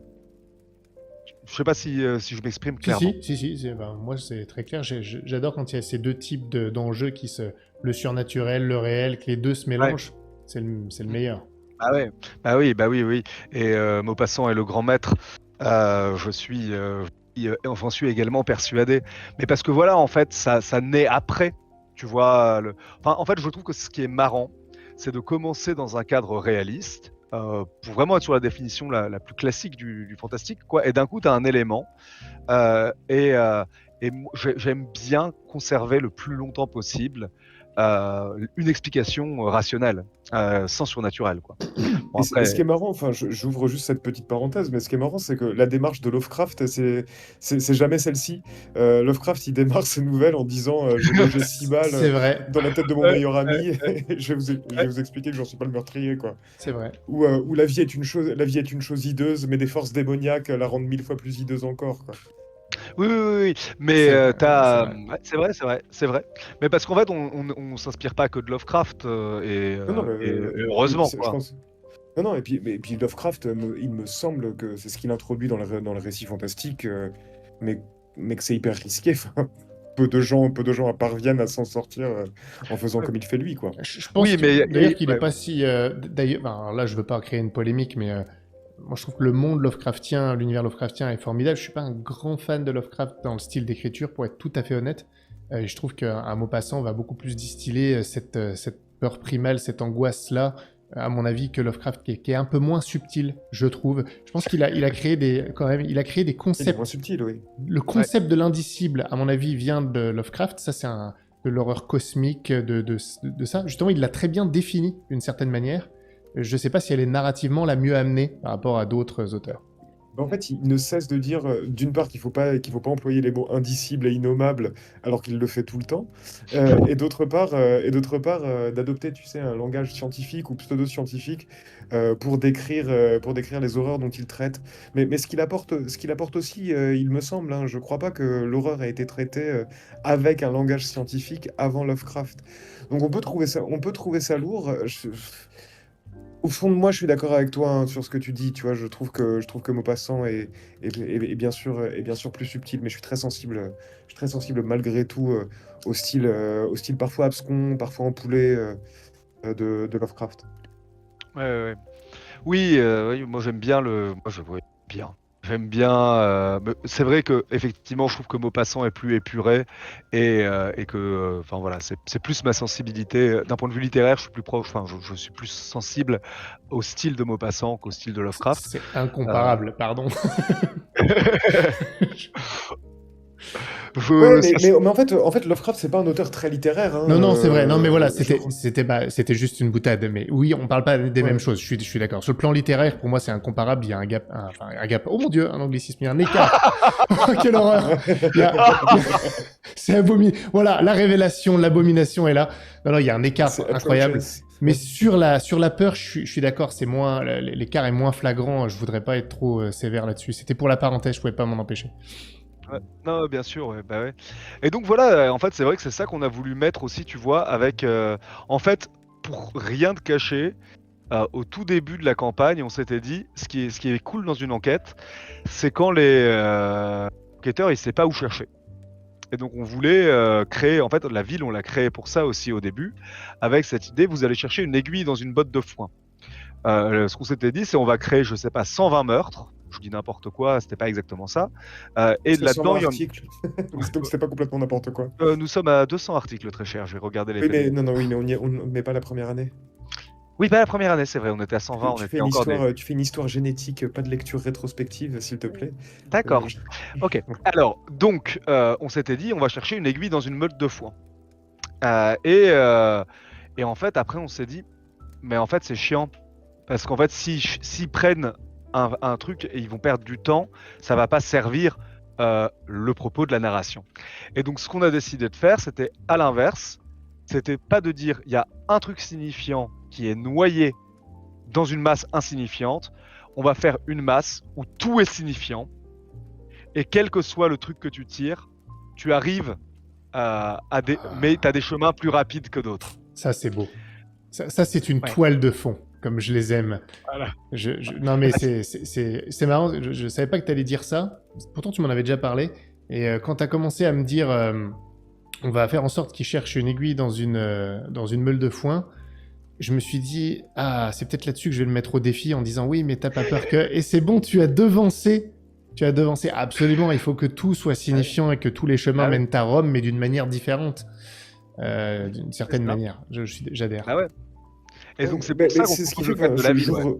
j'ouvre peut-être une petite parenthèse, mais Encore. du point de vue, ouais, non, mais du point de vue de la campagne, c'est ce qui fait qu'on est actuellement en interrogation parce que on la joue tous les étés pendant une semaine, mais on se rend compte en fait, euh, pour l'instant, le pari qu'on a pris, si tu veux, c'est que tu n'avais pas matériellement le temps de remonter toutes ces pistes, et du coup, tu étais obligé de choisir, et tu passais nécessairement à côté de tout un paquet de choses. Mais on se dit peut-être en fait que ça vaut le coup, tu vois, d'avoir comme ça, enfin, d'être capable de choisir laquelle tu veux remonter d'abord, et puis laquelle tu remonteras ensuite, mais en fait, d'avoir l'opportunité de toutes les remonter. Et voilà, on pense à l'inflation encore de la campagne, justement pour qu'elle soit jouable et rejouable.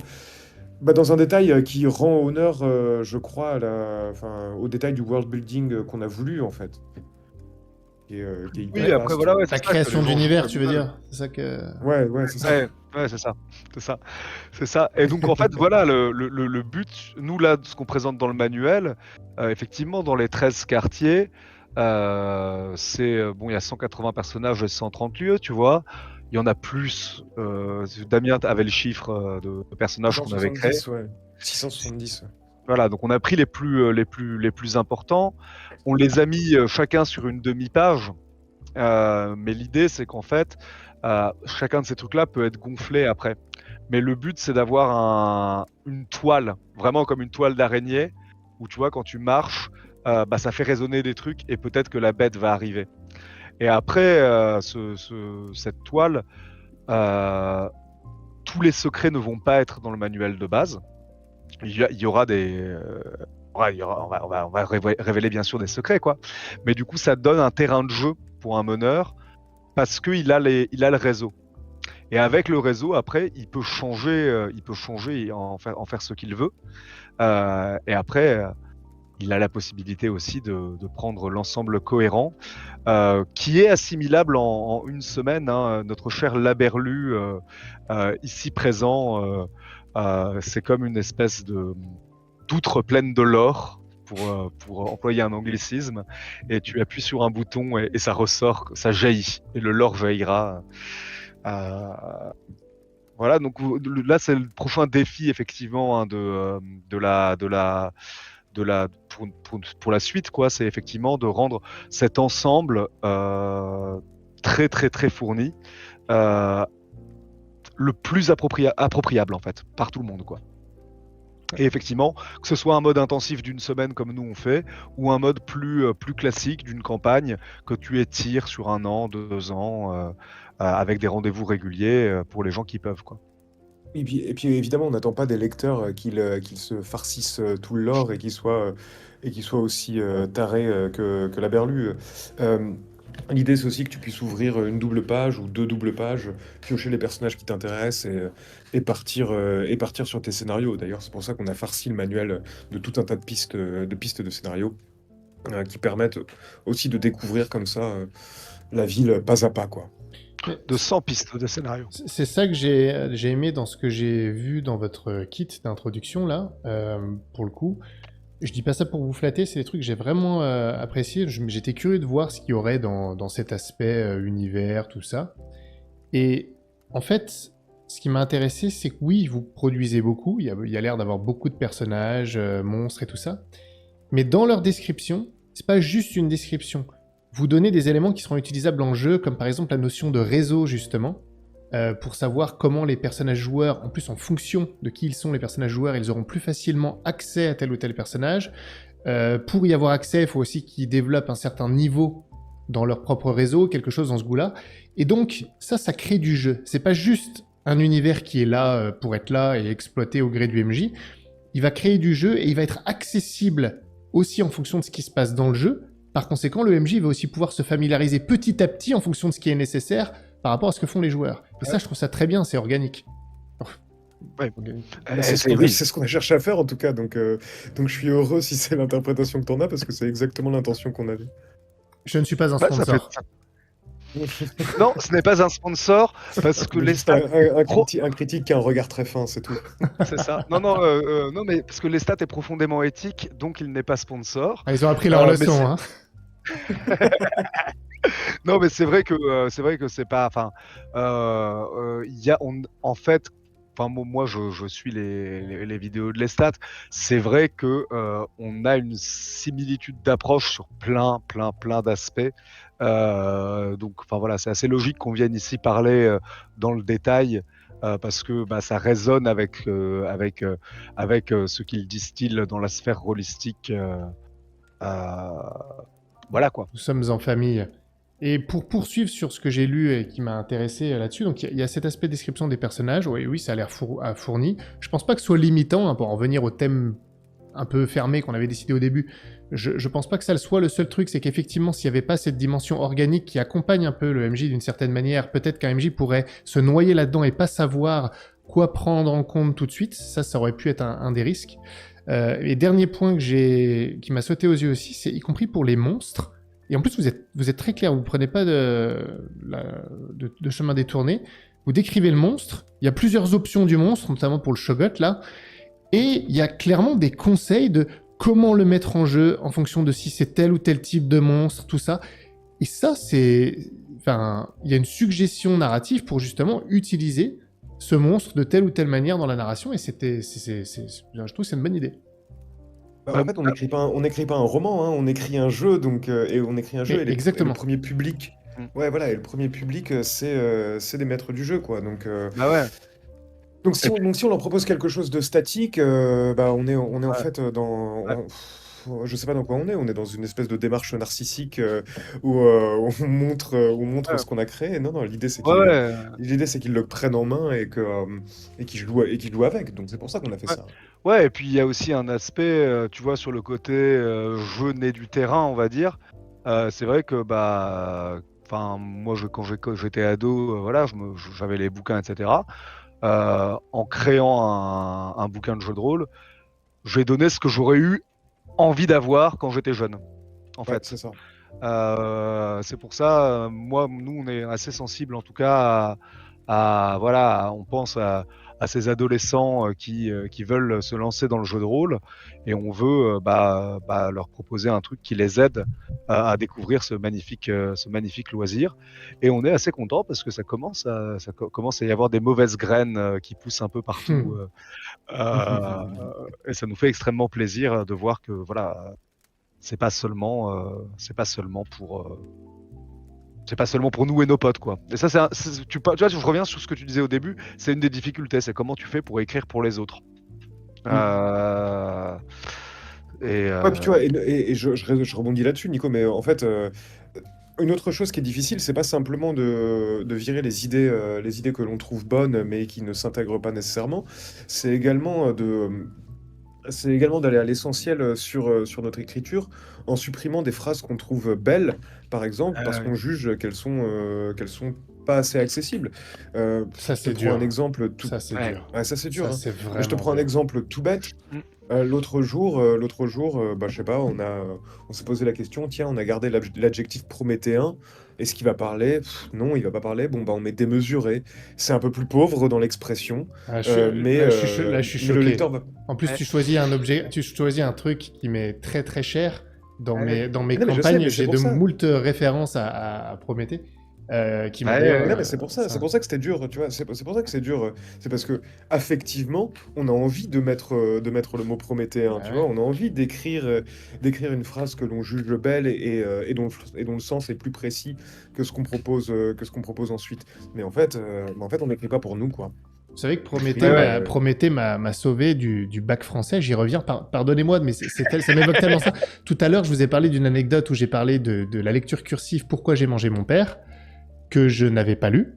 Seul truc que j'avais fait, c'était une sorte de dissertation sur un passage de ce roman-là. Et je le reconnais, mon père m'avait beaucoup aidé. C'est quelqu'un d'assez cultivé. Et donc, il m'avait fait faire des parallèles, notamment avec Prométhée qui donnait le feu aux hommes. Et donc, pendant le bac français, je lui ai dit, oui, j'ai particulièrement aimé ce passage. J'ai fait le parallèle avec Prométhée qui va donner le feu aux hommes et j'expliquais le truc. Donc, vous voyez, Prométhée, je lui dois beaucoup. Donc, Ah le oui. fait que vous l'enleviez comme ça, c'est quand même limite, les mecs. Ah, Et tu je vois, suis, on est trois à être blessés, hein, Mhm. on est trois à être blessés dans la ouais. conversation et on est trois à en converser. Ouais. Mais voilà, donc c'est pour ça que je te disais, ça fait mal, mais on est obligé Ouais. de le faire. Mais ça fait partie, voilà, de la réalité éditoriale aussi, quoi. En fait, parce que bah, tu veux diffuser ton jeu le plus largement possible. Et en fait, on essaye, tu vois, toujours de donner des occasions de développer la culture. Mais on n'est pas enseignant à ce moment-là, Mhm. tu vois. On est, là pour proposer un jeu. Et c'est vrai que on essaye, voilà, de faire un truc qui entraîne les gens dans la démarche d'appropriation, etc. Et donc, effectivement, il y a des fois des adjectifs qu'on doit virer, des fois, il y a des phrases de description, tu vois, mais même où là, c'est pas le vocabulaire qui va poser un problème, mais tu vois, par exemple, je sais plus, on décrit sur 3 lignes, avec une phrase un peu bien ciselée, tu vois, le regard de la vieille dame quand elle voit passer les pauvres, par exemple. Et en fait, on se dit, mais ça fait 3 lignes. Est-ce que, sur ces 3 lignes-là, on pourrait pas avoir une ligne qui donne une information mobilisable en jeu en plus? Et donc on doit réduire. Alors Ah ouais. on sacrifie pas tout, hein. Des fois on s'accorde des. Bon, là c'est un peu plus long, mais on veut que ce soit agréable à lire aussi. Donc Vous êtes des on a ce. marketeurs, en fait. Vous voulez faire au plus Non, efficace. non, non, non, Non, non, Ah, mais tu rigoles. je non. plaisante. Ah, je savais que ça vous piquerait. Parce que ça me piquerait, moi Ouais. aussi. Non, mais J'aime tu bien rigoles. gagner un point de Tu- tension.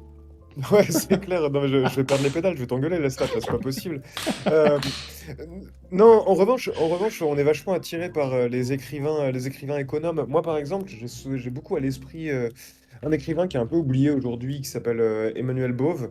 Un moment, je garde en mémoire un moment où il parle du ciel étoilé. Et de son personnage qui est, enfin voilà, il décrit le ciel étoilé. Et la phrase, c'est 3 mots, non, c'est 4 mots. Le ciel était constellé. Point. Et tu vois, ça lui suffit en fait, ça lui suffit. Et nous, on a voulu importer ça, c'est-à-dire des phrases courtes dont on a viré les termes superflus. Aussi parce que en fait, en 540 pages, finalement, on n'avait pas l'espace de mettre autant Et de c'est- choses qu'on aurait voulu le mettre. Et puis bon, encore une fois, on n'écrit pas pour nous, on Non, écrit pour d'autres. Et je- 540 pages, c'est déjà suffisamment long, quoi. je vous taquine, mais c'est surtout qu'en plus, c'est pas un roman, comme tu l'as très bien dit tout à l'heure. C'est pas un roman que vous écrivez. C'est un jeu avec un univers à décrire. Donc, bon, ça ne veut pas dire pour certaines descriptions, par exemple, ça peut être intéressant, mais ponctuellement. Sinon, c'est comme tu l'as dit, ce serait plus une démarche narcissique de vouloir montrer quelque chose plutôt que de vouloir faire utiliser quelque chose. Mm, mm. C'est ça. Ce qui veut pas dire que, enfin, et au contraire, on cherche à ce que ce soit bien écrit, hein. Enfin, on met un point d'honneur même à ce que ce soit bien écrit, mais bien écrit dans le sens où c'est efficace. Et Oui, oui. je vais utiliser un autre anglicisme, straight to the point. Voilà. Je suis là, ça y est, Tu moi vas aussi, te faire bannir. j'ai gagné 10 points de tension, là. Je vais tirer une carte. Là, là, c'est chaud quand même. Heureusement que vous êtes loin. It's Euh, hot. ouais. Non, mais je comprends, ça me parle beaucoup, ce que vous dites. J'avais écrit un truc il y a longtemps et dans ma recherche de différents éditeurs possibles, j'avais trouvé un truc sur Internet et le gars était bien parce que l'éditeur, il expliquait différents commentaires qu'il avait envoyés à des gens à qui il avait refusé le manuscrit. Et il y avait une personne, franchement, ça m'a fait mal au cœur en lisant ça. Il lui avait dit vous écrivez sublimement bien. Il lui faisait tout un tas de compliments, mais je ne peux pas publier ça parce que ça ne se vendra pas. Et franchement, c'était terrible, quoi. Bon, après, il y avait aussi des commentaires, ça c'était de la merde, tout ça, bon bref. Mais en tout cas, pour cette personne-là, ça m'avait marqué. Parce que, en plus, là, c'était pour un roman, hein, donc c'est autre chose quand même, sur l'objectif. Bref, donc ça rejoint ce que vous disiez, je comprends les concessions qui doivent être faites dans un cas comme ça. Ok. Écoutez, je pense qu'on a fait le tour des thématiques officiellement préparées. Est-ce qu'il y a un autre élément que vous voudriez aborder dont on n'a pas parlé avant qu'on laisse la parole à ceux qui nous écoutent encore? Merci à vous d'ailleurs d'être restés, ceux qui écoutent en live. Bah écoute, moi, je crois pas, là, comme ça, à brûle pour point, sauf à vouloir meubler. Non, mais y Ouais, a c'est pas... ça. Autant dire non, Non, mais non, je trouve qu'on a je été... trouve la conversation très agréable et on a suivi le plan, mine de rien. Ouais, c'est assez incroyable. 1h34, je trouve que je suis fier de nous, là. Je Ouais. pense que c'est pas trop mal quand même en termes de temps. Bah, Et ouais. c'est parce que c'est lundi soir et on est fatigué, c'est pour ça. Ouais, ça doit être ça, ça doit être ça. Bah Ouais. écoutez, De la semaine. dans ce cas, je vais vous remercier. Ça m'a fait grand plaisir, comme d'habitude, hein. C'est toujours très agréable de discuter avec vous. Au-delà de la chaîne, de la promotion, je ne suis pas un sponsor, et tout ça. C'est toujours très sympathique de digresser un petit peu sur des sujets parallèles, donc je vous remercie. Bah, c'était un plaisir, hein. Tu es un hôte fort agréable, malgré ce que l'on peut en dire. Ok. Mais ouais, merci. Merci à toi, Lestat, qui n'est pas un sponsor, d'avoir bien voulu nous accueillir sur ta chaîne non sponsorisée. Les gens vont croire que c'est ironique, hein. Les gens vont croire que c'est ironique et que je suis un Non. sponsor. Non, c'est officiel, au nom de Valpurgis Édition, des Chants de Tindalos. Lestat n'est pas un sponsor, c'est juste quelqu'un qui a du goût. Voilà, c'est une Non, très mais belle c'est vrai, conclusion.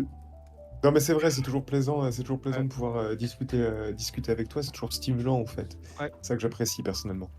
Eh C'est bien, tant mieux, plaisir partagé. En tout cas, ceux qui nous ont écoutés en direct, merci. Ceux qui nous écouteront plus tard, un grand merci également. N'hésitez pas à vous renseigner sur les chants de Tindalos. Comme je l'ai dit, je mettrai tous les liens qui sont nécessaires et qu'on m'autorise à partager dans la description de la vidéo. Donc n'hésitez pas à cliquer, à faire tout ce qu'il faut là-dessus et à vous y intéresser. Il y a vraiment du bon matériau là-dedans. Et il ne me reste plus qu'à vous souhaiter une bonne soirée, une bonne journée, ou que sais-je, et à vous dire à très bientôt sur la chaîne Lestat JDR. Merci à tous.